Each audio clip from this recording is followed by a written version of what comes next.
Well, boom, Ah, Boom. boom, boom. Okay. Kate, Adam, man, we got some rock stars in with us tonight, guys. We got a good one for you. We have with us Kate Irwin. Man, Kate, how are you tonight? Hey, doing great. How are you guys? Yeah, awesome, Good, awesome. good. Thanks for joining us, guys. For those out there you don't know, Kate. Well, Kate's all over the place, but she's with several different media platforms. You got to check her out. She's got her own website, kateirwin.ca. Check her out on Twitter at PixelKate13. There she is, right there at the bottom. Check her out. We're definitely glad to have you with us tonight here, Kate, and. Along with Kate, man, we got a duo tonight with us. We got Adam Shelton, aka the hey, Captain. Man, what's going on? Adam, how are you? Are you doing good tonight?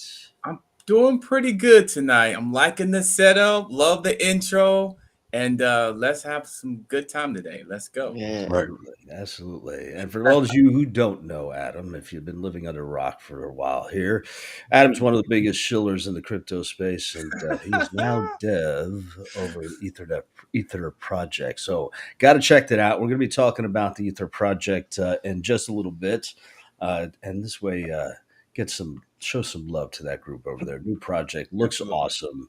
We're definitely looking forward to that. So. Both have been spreading the good word in crypto over the past several years, and we're just super jazzed to have them both on the line with us today. So, guys, welcome. We're going to kind of go over just what we're talking about tonight. We got several different topics. First one being the state of crypto, where we go over the BTC chart, which is kind of the norm. We'll be reviewing some of the crypto news that's going on in the space. We'll do a roundtable where we each talk about all things that are metaverse tonight, and then we're going to have Adam wrapping it up, aka the Captain, about Hey, all things good in the Ether project. So, guys, let's why don't we just kick it off with the charts? But Bronze, Rico, how you doing tonight? How you guys doing? Good, good. The weekend's almost here. Super Bowl is almost here. Oh, Heard there's gonna be like a couple of NFTs, on display on commercials. So we'll see. Nice, nice. Doing pretty good, man. Pretty excited to have some heavy hitters in the crypto space up on here. So yeah, I'm excited for the podcast, of course, and everybody that's listening and whoever's going to listen later on, because we got the captain right here. We got yeah, Kate. So this is, we're gonna make some noise today. This is pretty cool. it's epic, epic. Yeah, it is. They're gonna throw down some alpha. That's what Love it. that's the new buzz, isn't it? Alpha. I don't know. Maybe it's Absolutely, new. I don't know. absolutely. Yeah, you're So hip now. Now you're hip. never. So, all right, guys, let's go ahead and start with the chart here. Let me pull this up. So, we're going to take a look here first, and let's see. Let's make that as big as we can get it. Um, so this is obviously Bitcoin, and we're taking a look at the chart, 12-hour period time frame. We could blow this out to four. It just gets us closer to the daily. But again, as always, folks, this is not financial advice. This is just for entertainment purposes. But take a look at this chart. It looks like we were talking over the past few weeks here about the potential of a cup and handle forming. And now it did look like we broke out of this cup and handle, but it seems like we're getting a bit of retracement. And I suspect there's probably several reasons for that. Some bad news in the space. We have some bad news in the traditional stock markets that kind of weigh heavy on us. But you know, Rico, let me turn it over to you. What do you think? Are we mooning here? Are we going to the moon? Or are we? Well, I gotta let me pull up my screen. Actually, it's actually working pretty good, so we can have some fun today. That's for sure. That's all right. Yeah, sure. And please. yes, let's have some fun. That's what it's all about, right? All right, cool. So it's working perfect. So I'm excited about that. What we're gonna do is just look at the past because history repeats itself, basically. And I know there's a lot of things going on in the market right now that makes it very shaky overall. But at the end of the day, the chart is still really looking healthy at the end of the day because prior resistance becomes future support. So there has been some people hitting me up in the Telegram saying, the prices could even go lower. But even if they went lower, I know we got kind of used to being above that 20. you know, if we came back down to 19, it's still technically healthy. That is that, you know, that support that I thought we were going to hold back in the day when we were over here, which was around June, and then we kind of lost that support. And the only reason, you know, that happens is because, like I said, prior resistance becomes future support. And it's just the way the chart, you know, basically communicates with you. If you're not biased, if you don't hold no feelings towards it, and you're really looking at it as a way for it to say, hey, this is what I'm about to do, this is what I'm not about to do, then it doesn't hurt as bad, right? Because then you can position yourself. And obviously there's some, like, let's zoom in a little bit. There's some breakdowns to the downside, like we had right here. That's with FTX and, you know, the current climate of crypto and whatnot. But just want to let everybody know that even if we come down to this like $19,000 range, that's still kind of that Wyckoff distribution pattern. So it's still technically within, you know, that right looking pattern. And we can even see like one more. I don't want to go too deep into it. I don't want to bore nobody here because this is what I like to do. But, you know, we see that resistance happening again. And it's just letting us know that, you know, this is supposed to be that support. We're supposed to hold that before. So I just want to let everybody know, even if we have some, you know, a little bit of downtrend right here is healthy, that next level would be that 12,000, which I already have an arrow down here because when the FTX stuff happened, I thought maybe we would go there. And not because I'm some kind of guru, not because I have a crystal ball or Miss Cleo let me use it or anything like that. It's just simply that, yeah, it's just simply that it's happened before. And if you've been in crypto since 2017, you kind of notice these things. That was that same area that we had resistance in the past before we had that breakout. And the same thing with 19,000. That was at all-time high back in 2017. So it's just history repeating itself. Don't be scared. Crypto's either going to go to zero or it's going to keep going up, and I don't think it's going anywhere. So whatever's going on in the market, I think we're overall long-term bullish, right? That's what we're going to say. Long-term bullish. It might get, you know, a little choppy in the meantime, but overall long-term bullish. So yeah, that's basically it right there. Yeah. Yeah. I mean, I feel like I'm bullish with it as well. But you got to be careful, right? Like anything else, make sure you're doing your own research. Kate, Right. what do you think? Are you bullish? You bearish? Is it fake out? Are we talking about the price of Bitcoin? Yeah, yeah. Yeah, I Money mean, Bitcoin. yeah, I've been listening to some analysts talk in Twitter, and what the sentiment is a lot of people are thinking that it's a little bit of a bull trap, and that we're not necessarily going to obviously go up only from here. And, you know, we're in a point where there's still a lot of regulatory crackdown. There's a lot of kind of negative news coming out about regulation in the US. But I think a lot of people are also still feeling hopeful. So there is a lot of mixed news coming out, and the news cycle does affect buy, sell actions that people end up taking. They end up being influenced by the news and making decisions based on what they see in the news. You know, everyone makes their own decisions, but how I really feel about it is a little bit mixed right now. I'm not super bullish, but I'm not really super bearish either. I think the fact that we have had even a little bit of a rebound is a pretty good sign. Mm-hmm. Yeah. Yeah. Yeah, I agree. And I feel like we you know, when you kind of go in there, you take a look at where we were about 6 months ago, it was just doom and gloom. And the sentiment overall was just negative. It was just bad news across the board. No positivity at all. Now, recently we've had that uptick, and I feel like the sentiment is changing. However, of course, you got to be cautious too, right? So, I agree. Is it too hot? Is it too cold? Is it just right? I don't know where we are right now, but I like your take on it. I feel like you're a bit of a realist there, Kate, and you got to be that way in this space. Got to look at your numbers, follow your guts, and go with it. So, Adam, what about you? What do you think, Captain? Yeah, yeah, I've been looking at this pretty very closely. I know we had some news that came out that made people in the market react to it, and the market definitely react to it in terms of Bitcoin in the market. But the thing about it, though, we're still holding to a certain level. We can go down low. I feel like we can go lower, but maybe I'm different. I'm bullish on Bitcoin. I think that that we're going to still have this trading sideways for a little while. We'll probably dip down. Rico did a good job of analysis, and U2 Texans. But I do think that in the next few months, I think we're going to have a little bit more of an upstream. And this is my opinion. I'm bullish on Bitcoin because I think even with the Feds, the 25 basis points, and I can see them doing again in the next month, 25 basis points. That lets me know that things are getting better in certain areas, and crypto definitely has a place in the market. So overall, I'm still bullish on Bitcoin. I love it. I love it. Yeah, and as Bronze would say, what is it? Bronze, what do you say? I say You're a lot bearish? of things, which You do. oh, You really do. You don't Yeah. stop sometimes. But you're bullish in the bear. yes, in the I'm bullish bear. in the bear. Yeah, Yeah, and I do so- like Rico's I am. the long term bull. I like that term. Yeah. And I'm but yeah, Oh, I'm man. bullish like Adam. Yeah, it's just there might be a little pullback. It just the ups and downs, right?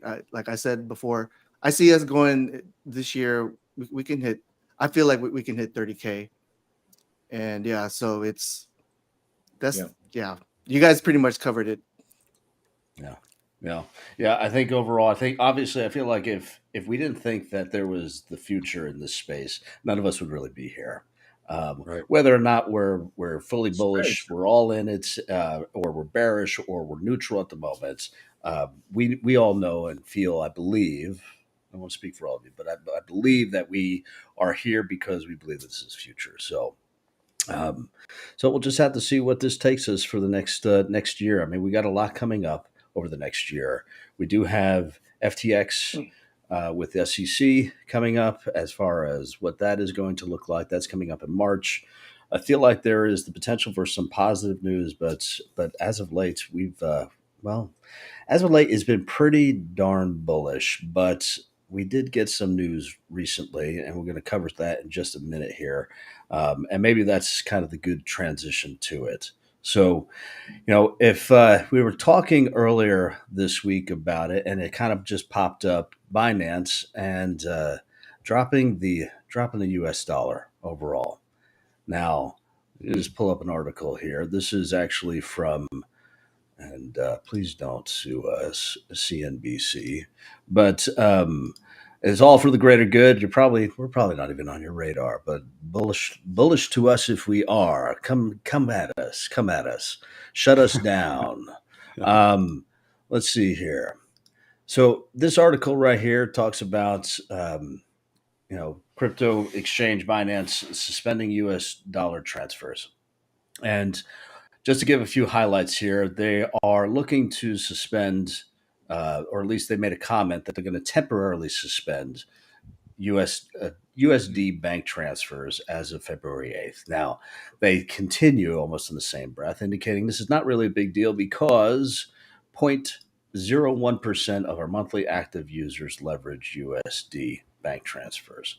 And I feel like in that part of the world, yeah, maybe, depending on who's interacting with it. Obviously, Binance.us is kind of a big deal. But that's not really where they're getting a lot of their business. So, Kate, what do you think? Is this a big deal, or is this getting blown out of proportion? What says you? Well, I read about this earlier this week, and the last time I checked, it seems like it's not a big deal as long as they find a new bank partner. Right. It was unclear exactly why it was happening, but it looked like the most likely correlation was due to them Binance having issues with their banking partner. So it's likely due to its issues with Signature Bank, which said last month that it was going to stop processing crypto Swift transactions under $100,000 US.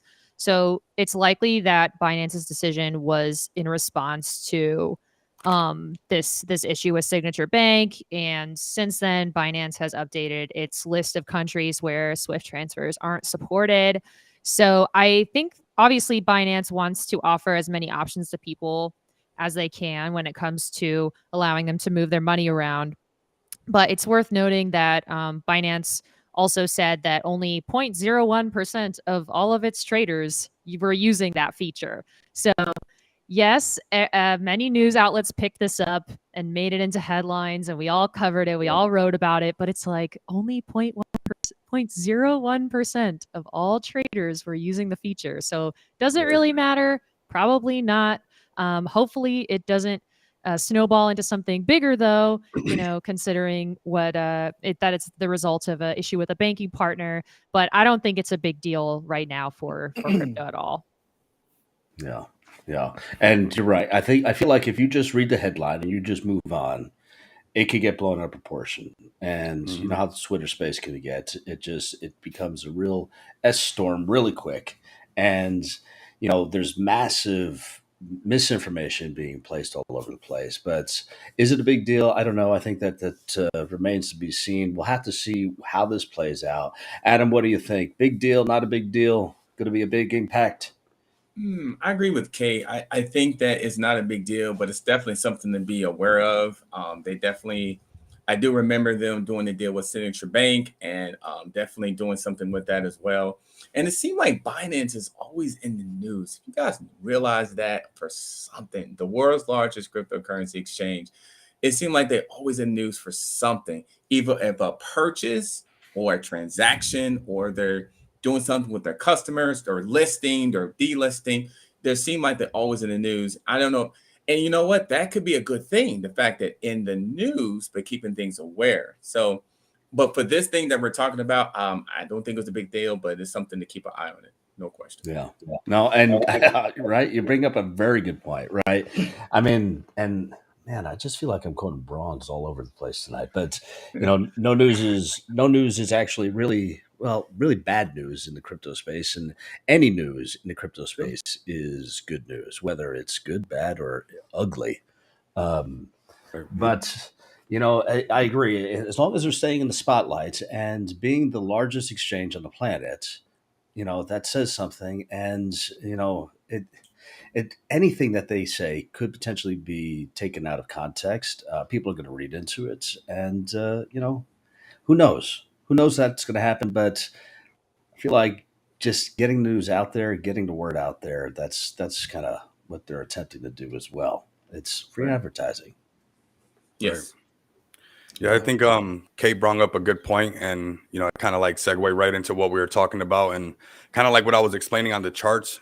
Sometimes that news stuff, like if you just read that news line and then you just walked away from it, it could seem pretty bad and can snowball really quick. And that's why, I try not to be biased with like looking at the charts, and obviously you got to have some fundamental analysis as well, and bringing some of that in. But it seems to me a lot of times these patterns always repeat themselves. And if whether it's Bitcoin, XRP, crypto, stocks, whatever it is, if you start to study these patterns, it's pretty interesting how whatever's going on in the news, obviously we can have some like false breakouts at the bottom with something that's very bearish or whatnot, but kind of Bitcoin recovered right back to that kind of key support level, that 20K, where it was supposed to hold before the FTX stuff. And it just goes to show that sometimes if you look at these certain areas, like, that's why I was okay if it went down to 12,000, only because in the past it has showed that was a resistance before. So it's like, prior resistance always becomes future support. Obviously, we don't want to admit that when it comes down to a price that low, but that helps me like not buy into all the news that's going on. Obviously, we got to take some things with a grain of salt. Some things we got to take a little bit more serious, like FTX, Celsius, Luna, and all those things that were going on. But overall, the market makers seem to keep it somehow relative to these patterns that they've been familiar with over the years. Like a Wyckoff distribution pattern works inside of cryptocurrency, even though it was designed way before that. So some of these patterns are pretty interesting, how they always repeat themselves over and over. So yeah, just a good example. So pretty epic, like I like to say. But yeah, it's pretty cool. Yeah, epic indeed, and I agree. I feel like there's when you take a look at the charts and everything like that, there's a reason why these patterns are examined and leveraged over and over, because there's that probability of it's repeating itself. But Binance, I think that they're doing it right. As much as everyone knows, I'm very much an ETH head in the space. You got to give it to them. They're definitely getting the word out and keeping the word out there. So, Bronze, what do you say? Good news, bad news? Maybe it's nothing. Yeah, I want to say maybe it's nothing. I mean, with the news came out on Monday and it pretty much fizzled out, you know, by the end of the week, really.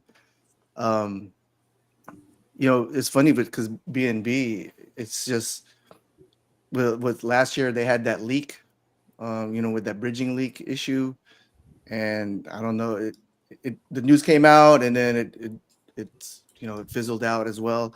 I mean, you see BNB, I mean, it's still holding it, at 307, and yeah, it's just it's I think it's for me. I wasn't worried because I have other avenues. Like if I was in that situation with the exchange, I have other ways to off ramp, and just like what Kate said, like hardly anybody really kind of uses that feature. So for me, I'm okay. I'm good. But yeah, the potential is there. It can get, it's kind of frightening. That's why it's like I'm still down with DeFi. It's, when you have your money stuck in an exchange, not your keys, not your crypto. So you just kind of got to get your base covered. Yeah. Boom. For sure. Mhm. You know, Boom. I think you're right. I feel like we all have to be very careful keeping that in there. Thank you for that boom, by the way. Uh, I think that we all have to be careful of that, keeping our money in the central exchanges, right? Especially what happened last year. It's something that you need to consider if you're not sure what the heck we're talking about. Make sure you check it out. Understand that if your money is in a central exchange, if you're any of your tokens are in a central exchange and they get frozen, that's it. There's the potential that you may never get that back, right? There's a lot of what we saw last year playing out. A lot of people that Bronze and I know, I'm sure Kate and Adam the same. It's just an ugly, ugly thing to happen. And by getting it into DeFi, getting it onto your own wallets, that's the right way to go. It keeps it safe. It keeps it yours. So something to consider, folks. But we don't want to talk all doom and gloom. We're moving on. Yeah, Binance, I don't know. Yeah, yeah, right. I don't know. Not a big deal. I think it'll be okay. I think we'll yeah. be I think okay. so. Yeah, Me yeah. too. So, but let's talk about SEC Coinbase staking rumors, right? And we'll just pull this up here. We'll go to the videotape. Here we go. Where are we? Okay. So what we have here is, this kind of just released this week, right? And just updated a few hours ago. Coinbase shares fall as SEC stakes crypto staking action against Kraken. And this is kind of a big deal, right? Because Coinbase is currently 14% down, and you're actually kind of seeing this in the markets right now. You're seeing some red. It was not a good day in the markets. The traditional markets already put heavy pressure on it. And this is continuing to drag us down further. So, if any of you are watching this live, you're wondering why, this is in part why, right? So, they're talking about rumors that SEC announced settlement with Coinbase rivals crypto exchange Kraken, and now that I feel like is positive for Kraken. There's no doubt. I guarantee we take a look at their numbers and they're up overall, but bad news for Coinbase and for folks here in the states uh, because this is one of our primary. But Adam, what do you think? This kind of big deal? You think this is just temporary? Yeah, I mean the Think whole of it. state. Yeah, I mean it's something that it's a rumor, and they say consider. When I was reading that close and said consider in terms of banning the whole staking, and then Kraken jumped on there like, you know what? We're shutting it down just in case. And some exchanges didn't. But as reading this closely, I just wonder why the SEC is necessarily trying to ban this. Now, Gary Gensler is saying under the Howey test, under a certain test, that staking could be under a security, which I don't think it is as well. But staking could really help hurt the crypto in terms of growth because that is a part of the crypto in terms of staking. Could help out with scalability, increasing notoriety, also innovation or staking protocols. And certain platforms is built on staking. Like that's what they do. That's their main utility. main use case. So I don't think it's going to necessarily be banned, but it could be some rules that need to be followed. Yeah, I think so. I think that we're gonna have to watch this one closely. I think that to say that and staking, right? I agree. Staking is staking, and there's a lot out there that are using that as a way to kind of fund their projects and obviously get the project some momentum. But I think that what they're very careful about right now, what they're being very careful about is identifying whether or not what is considered an asset. That's why they're struggling with this whole damn thing, at least here in the States. It's my take on it. And because you still have plenty of projects that leverage it as a utility. So what is it? Is it a utility? Is it an asset class? That's why they can't come to a conclusion. But they really need to focus in on what that means and what it means for the space moving forward. Big deal, Adam. What do you think? Thumbs up, thumbs down? Oh man, 'cause I love staking. Oh man, man, I I love think it's a big staking. deal. Yeah. Yeah. Big deal. So, The way I see it, it's kind of vague, right? Like what are they banning? I mean, are they banning stablecoin? Are they banning everything? If it's stablecoin, I kind of can see that. Right. With the dollar, but I don't see why would you ban other like other crypto, but this is central, right? So, but what about these other projects that's DeFi? Can they go after them? I don't think so, right? They can't really stop like DeFi crypto staking. I can't really see that. I can see them banning in the central stable coins. Maybe they don't want to compete against like the bond market. So with the DeFi, it's like how can you ban that? Because the other cryptos like meme coins, they're volatile, right? It's it's not really pegged to the dollar. So I don't see them going after that, And if they do go after the stable coin staking and central exchange, I can live with that. Because I like Adam, I love staking. So on DeFi, yeah, I'm down with staking on the DeFi side. So that's my take on that. yeah, and it is a big deal, right? It is a big deal, but there are ways around it, right? And if they're focused primarily on Coinbase right now, because they can, being a central exchange here in the States, there are other ways to continue. This is not going away anytime soon, but they're certainly not making it easy if this is true. We'll have to see how this plays out. Kate, what do you say? What do you think? Big deal, not a big deal? Is it just a rumor?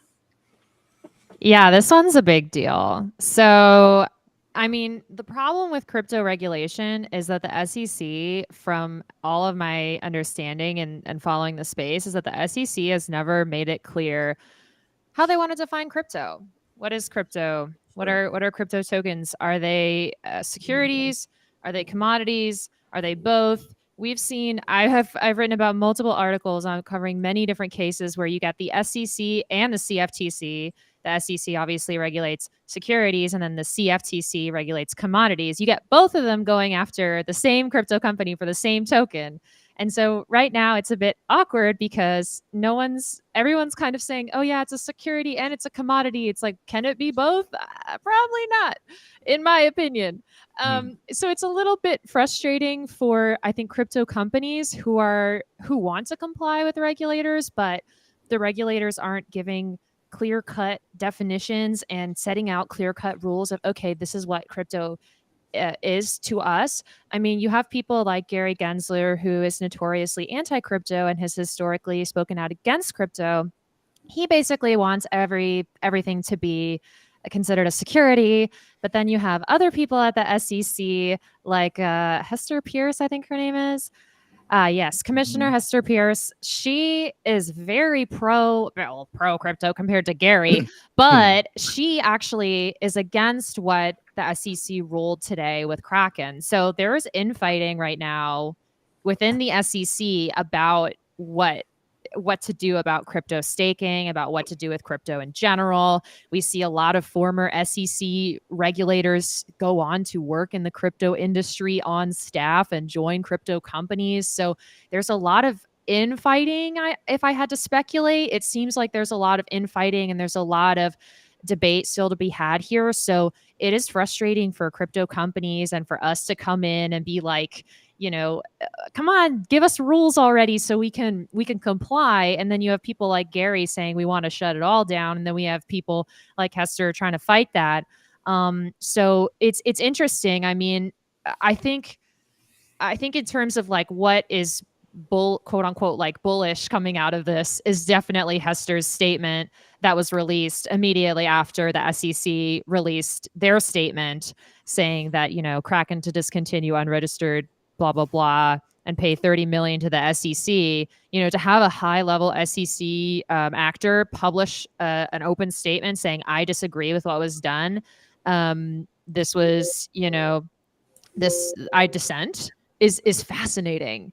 And it's really interesting to see a federal government agency have such public infighting. It's very interesting. And I think that shows just how difficult it is to define what these crypto tokens are. And you have NFTs, which are a whole other ball game of complexity, and they're different from, ERC20 tokens, and they're different from regular crypto tokens and altcoins and all of this. So there's such a lack of regulation almost, and so much infighting that, these decisions are going to come out. But, like we saw with the library ruling, I think initially it was pretty harsh against library, but then I think something else came out that was a little bit more positive. So, some of these rulings, they might look really scary at first, but it's not the end all be all. There's no single press release from the SEC is going to kill crypto, in my opinion.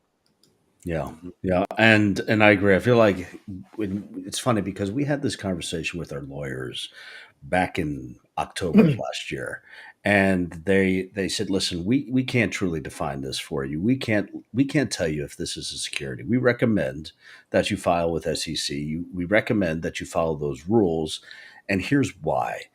Because even though there is all these different government agencies kind of going back and forth on what's what you have to consider is when you take a look at the lion's share of the U.S. agencies saying this is a security, that's what you have to pay attention to. When you have one or two that are saying, no, it's a commodity, but the rest of it, 80-90% of them are saying that this is a security. This is what makes, I think, a lot of us so nervous in the space, especially those in the U.S., where we didn't necessarily comply initially. Now we have to play catch up and make sure that we're covered overall. I can tell you that our project is covered. We've made sure of that. But the thing is, overall, is it necessary? That's going to really remain to be seen moving forward. So, have you Rico, guys seen? Sorry. No, please. I was going to ask if you guys have seen Gary Gensler's like hilarious social media videos where every once in a while he'll film himself and put it on Twitter. So weird. He did it with the Kim Kardashian settlement. His like boomer takes are so funny. Sorry, I just wanted to bring that up in case anyone hasn't seen it. Like, he's like his Twitter videos. They're so he's like funny. clout chasing or something. I'm like, what?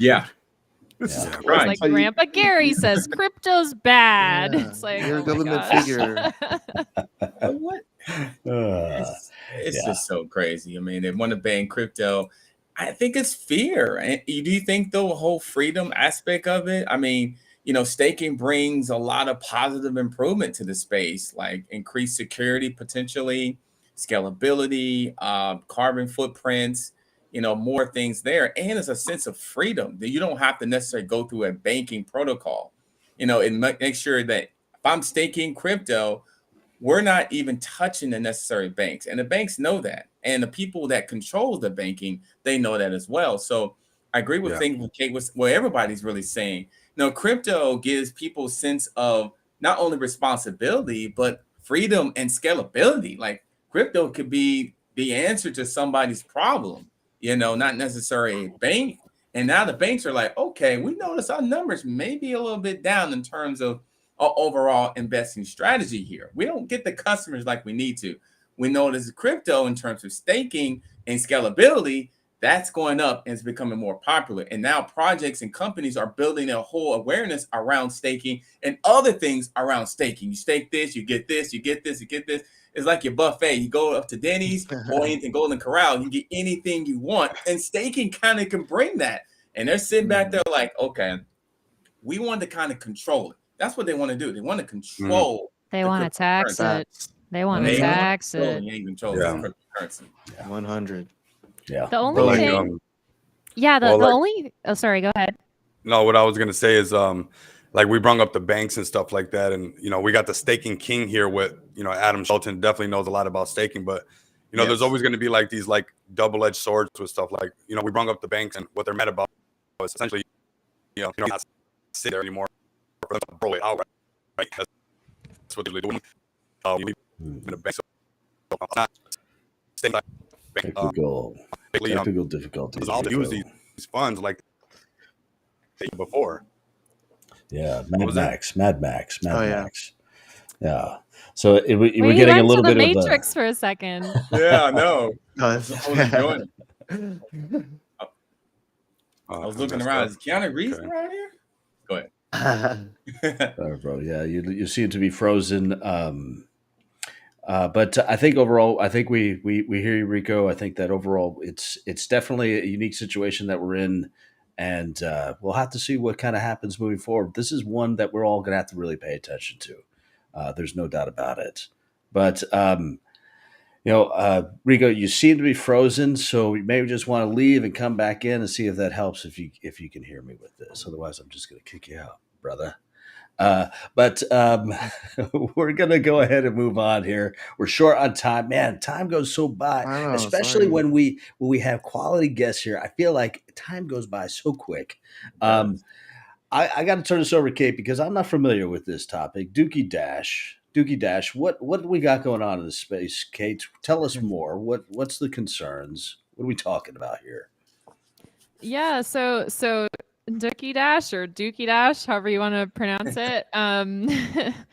It's a poop themed game from Yuga Labs that's kind of fun and silly. I have not played it. I have watched people play it.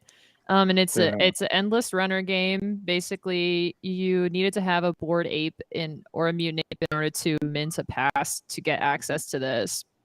And it's like a skill-based mint. So I guess if you get a high score or a non-zero score that is verified to not be a cheat score, you can get some kind of mysterious reward. We don't know what the reward is yet, and I have pried my contacts at Yuga, and they did not want to tell me what it was. They did not want to offer further details.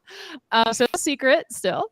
However, there has been, like in any video game, there's been some cheaters, there's been exploits, there's been people trying to get to the source code and leak the source code, and like people are going hard to try to exploit this literal sewer game, which is insanely funny to me. That's funny. But when there's money involved, people will do whatever it takes to get money. However, it's a little wild that some people are paying up to 2.5 Ethereum to get boosted in this game. So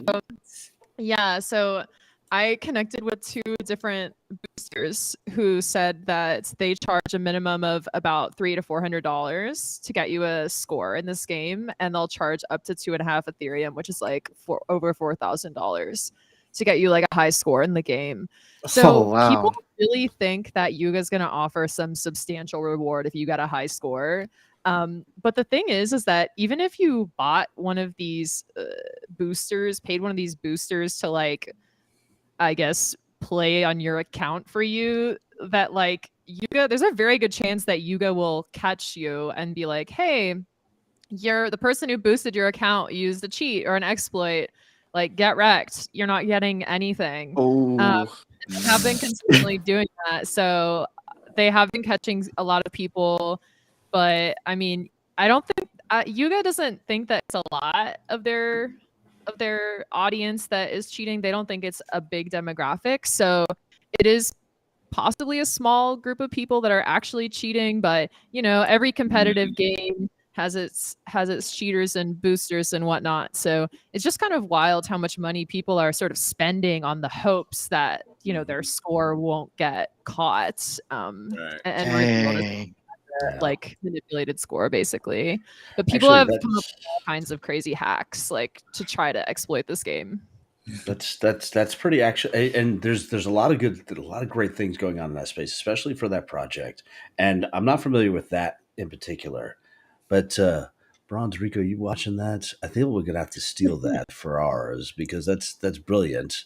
I feel like gaming is the next iteration, and true Oh gaming. yeah. Now, it is it defied? Is it decentralized? No, it's not. It's just not. Sorry, it's centralized, but it's still cool. It's very cool, and I think that makes sense. That it's kind of level up. It's the next steps to where our space needs to go.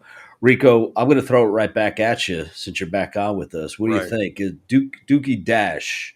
Dookie Is Dash, it, that's where we're at right now. Well, I was just like, I'm looking at it right now. I was blown away by like how much ETH was already spent on it. So like even with the cheating that's going on, you know, I don't see it really going anywhere because I think it was like, I don't know, like 62,000 ETH or something like that. So, you know, even with, and like he said, you know, there's always going to be some kind of form of cheating.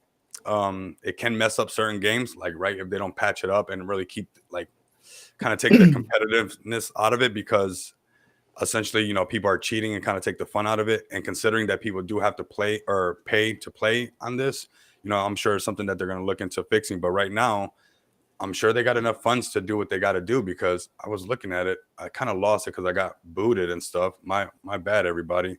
Okay, so it's 60 million. Yeah, so 60 million in ETH. That's a lot of dough.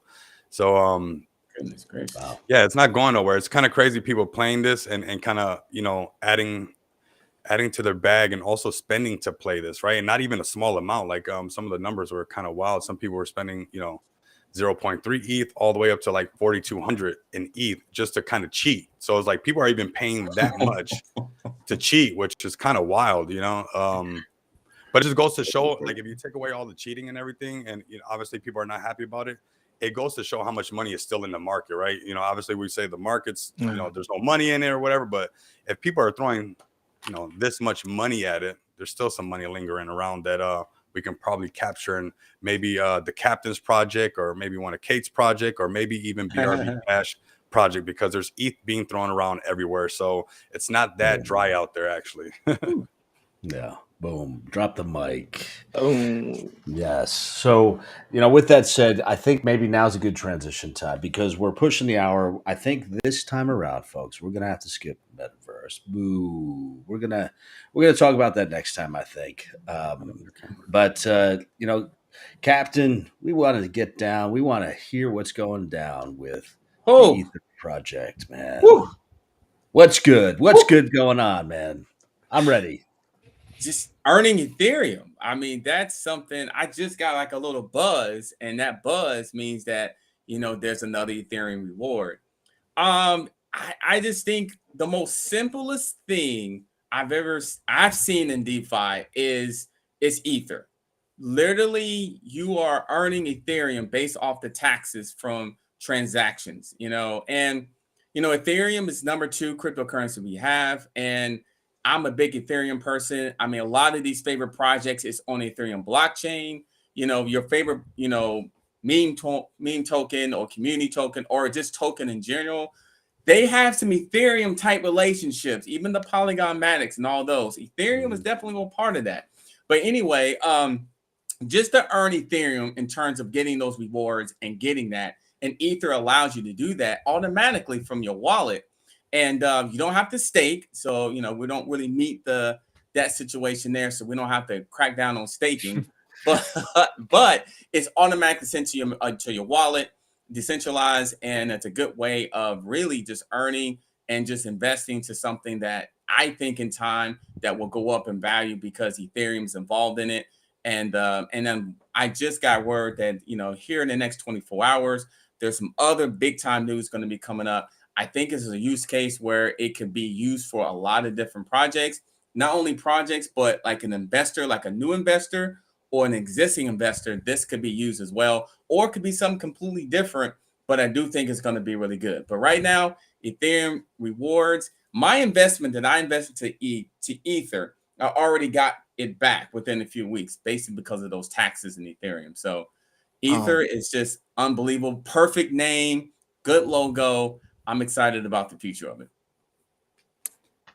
Wow. Yeah, it's a pretty cool project, bro. I checked it out and whatnot, and I was on your channel and seen that you did a good call because you called it at like $411 market cap or whatever, 411,000. Yeah, and it's sitting over $1 million market cap right now. So, you know, whether it was from the reflections that you're up or from, you know, the market cap going up, it's a solid project. I like what I see, and I've seen people try to do this in the past where, you know, people got reflections in ETH and it never kind of really worked. I think this is a great idea for not just the big players, but also the small people where they can slowly accumulate ETH. You know, imagine when ETH gets back up to, you know, 4,500 or something like that. I think that's why crypto's a little bit different from, you know, doing traditional stocks or whatnot, because, you know, while you're getting these dividends or whatnot, they don't stay at this stagnant price. You know, it's just, but, you know, you also have the downside thing as well. You know, whether you're getting reflections in BNB or ETH or whatever it might be, you know, you also have the downside potential as well. But overall, those who believe in crypto know that if you can stay in it long enough and you believe in it, I think this is a good way for people to accumulate ETH without having to do too much, right? Just letting the chart do its own thing, letting the transactions happen, and letting your wallet get filled up or whatnot. So yeah, I really like this one. And having you do the videos of it actually like being received to your wallet, I think is very, very powerful, because like, you know, we all been in the space long enough where we've heard of this before, never really seen it, or they make people claim it a certain way. It's really difficult, but seeing you do it and bringing it to the masses is pretty epic, bro. Yeah, it's nice. I like what I see. Yeah, Adam, for the people that's not in the know about this project, can you give us like an elevator pitch? Elevator pitch is basically getting paid daily, necessarily. So if you like to get paid daily on the second most popular, most wanted, the most enthusiastic, influential cryptocurrency out in the market, which is Ethereum, you definitely need to have some Ether. Ether rewards pays you daily. You see the taxes there. And the fact that it's just a $1 million market cap, which is telling me you're still ready and it's still a good place to go. So the elevator pitch, if you like Ethereum, you need Ether. Why don't you just buy Ethereum? Huh? Oh no. What's that? Why don't you just buy Ethereum? Because you allowed you to get Ether to get Ethereum. And here's the thing about it, though. You get a chance to have two things. So if you get an Ether on the dip, you get Ethereum. So basically, you get Ether and you get a chance to take the ride up in terms of the value of it. And you get Ethereum on the side based off taxes. So you're basically getting Ethereum just by holding ETH. Kate, Kate, that's a great question. I like questions like that because you know what? Somebody's gonna bring them up, right? No matter what. I think if you're shilling a coin, you have to be able to answer the tough questions. And you know what? I'm gonna answer it. I'm not shilling this coin, but I kind of can see like the upside potential because I'm in the space, right? And I love the question. I mean, there should always be hard questions no matter what. But you know, when you got Ethereum's market cap compared to this token's market cap, you know, you're getting paid in this ETH already, but if you got a decent sized bag, you kind of have a little bit more upside potential on the side of this. You know, while you're accumulating this ETH or whatnot, your $1,000 worth of ETH can probably go a lot further while you're already getting some of that ETH back little by little. Because let's say, you know, you would have got in at $500,000 market cap, you can 2x very easily. Adam talked about seeing a project like this on the BSC network in the past, where it eventually hit a $300,000 or $300 million market cap. So then if you think about, you're accumulating all this ETH till you reach this $300 million market cap, but at the same time, you just however many X's because you got in at such a low market cap is where I think I could probably answer the question for the Ether people, even though I'm not part of that project. But I think that's where you get in, where you fit in right there. So it was launched. I'm looking at CoinGecko. So this was launched January 16th of this year, right? It got launched on CoinGecko January 16th, but it was relaunched around Christmas time. So it got listed on CoinGecko around that time. Okay, and what do you do? How does it work? Can you explain it to me? You could just purchase Ether through Uniswap, and you purchase it, and then you'll start collecting Ether rewards based off the taxes of buys and sales. automatically. Of whose buys and sells? Customers, buys and sells, holders. So are you telling me that if I buy Ether, then someone... I'm sorry, it just doesn't make any sense. I'm just trying to understand how it works. Let's go. Let's do this. Sure. So basically, also like buy 5% buy. So if someone buys right now, that's 5% that goes back to the holders, 5%.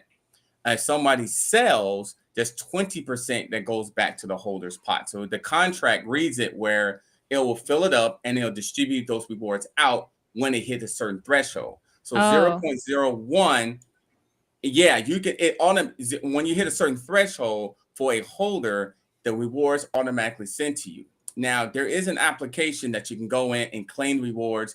That's where you would have to pay the gas fees. But I never do that. I just wait till it automatically comes in there when I basically go ahead and got the, I qualify for the 0.01 ETH goes into my wallet. So I think it's a good way. You made a good point. Why not buy Ethereum? But then the thing is, you have an opportunity to earn Ethereum based off where the market cap is, like Rico was saying. So let's say $1 million market cap, and you got in that. Let's say Ether goes to a $5 million market cap. Look at how much potential Ethereum you can hold, and it's based off, the volume as well. So do you know who the developers are for the project, or like who created it, or like what their credentials are? I'm just really curious. Well, he's kind of a mysterious dev, but most of them are, Oh no. I'm Toshi. Kate, this is the DeFi realm. This is the realm that's in the shadows. But I know about DeFi. I just think a lot of it can be kind of nefarious, and so I think we got to ask the fair questions. And if it's a genuine project, people will come up to the table. For sure. Well, absolutely. I think we should come to ask Telegram. He's actually he's in there, so you can ask any questions you want. But he is he's mysterious, like Satoshi. No. I get that a lot do your myself. own research, chat. I get that myself.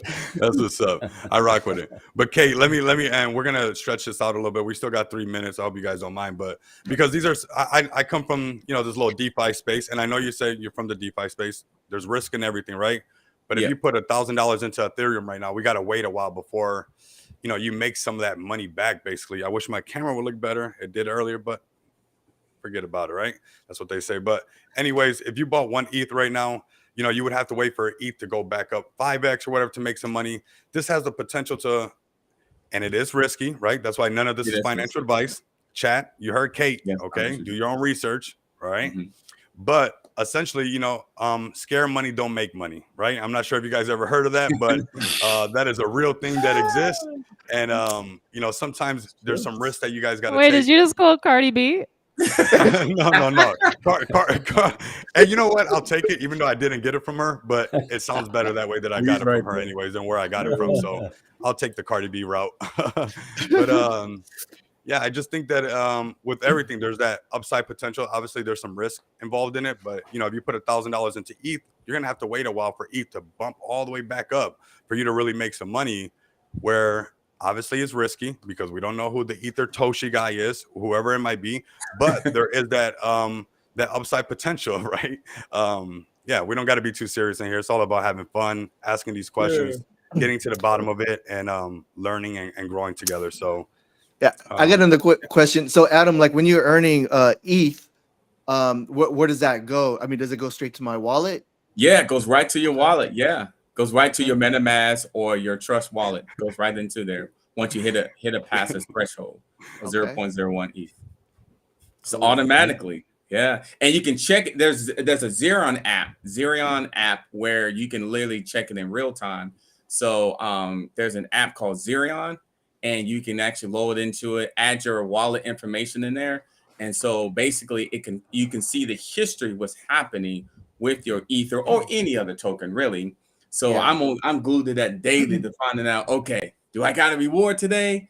And then in the chat, actually, there is a dividend bot that basically every time there's a payment being done, you see transactions of payments that goes right into there. So it's just happened probably in the last 5 minutes. there is a dividend bot that the dev team created, where if anytime to pay out, you see payments just flying in there. Right. And another thing that Ether did, they built a gas bot which shows the actual price of the gas in terms of Ethereum. It shows that in there too, which is pretty cool. Nice. Well, I don't know about you guys. I'm bullish on it, but we definitely got to check it out. Kate, I know you're probably. I feel like you're maybe neutral, but It's okay. I love honestly, Kate, I want you on one of our AMAs. I want you to come into BRB Cash. No, I'm dead serious because hell, you know what? Honestly, you're keeping us honest, and that's what this is about, right? Yes. And we got to be able to talk about these things. And Yeah, the and captain honestly, can handle it. The captain can handle it. He don't get the I feel name like- the captain, I feel man. like He we can't all handle do. it, right? Of course. Yeah, I love it. It's good stuff. You know, my mom asked me the other day, so how does the Ethereum work? How are you earning all that? Oh, she Lord. had a notepad of all these questions. There were like 15. She was drilling me like I was literally in a judge and I really did something wrong. You know, and so she was just kind of just going at me. I'm like, hey, I'm the son. But I knew that. But it was good. It was good. But she told me I broke it down to her as well, and then she ended up buying it back. Well, check it out. Check it out. EtherETH.tech. Do your own research. See what it's all about.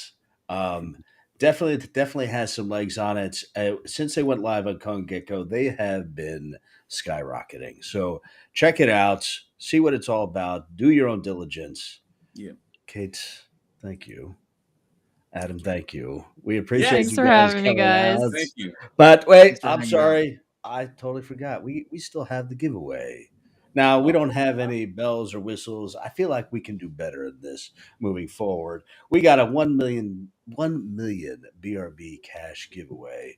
And it's based off of a tweet that we send out there. And it's just to say thank you. Thank you for tuning in. Thank you for checking us out. Thank you for checking out the projects that we have and our guests and making sure we're getting the good word out there. Let me pull it up here. So basically, the rules are simple. The rules are simple. Man, we need to get more traction on this thing because we got, I love it. man, it's horrible. We got 2 people retweeting this damn thing. Well, I tell you what, Mr. Mystery at light_art_. You just won yourself 1 million. Wow. 1 million. Count them. BRB Cash Tokens. We'll go ahead and get you a direct message online via Twitter. Congratulations. Guys, thank you for coming out. Awesome conversation tonight. We got to do this again. Yes. Man, I'd love to have you guys back. That was absolutely. awesome. We are looking to do kind of like a, kind of get everyone in on just a big room and just go at it for a few hours. And I feel like we could do it. This hour went like that. And I know that it's just a lot of good conversation, a lot of good vibes. So, guys, thank you again. Thank you for coming out. This is where we end the show. So, boom. There it is right there. Have a great night. You too. Peace. Take Later. care now. It was a pleasure.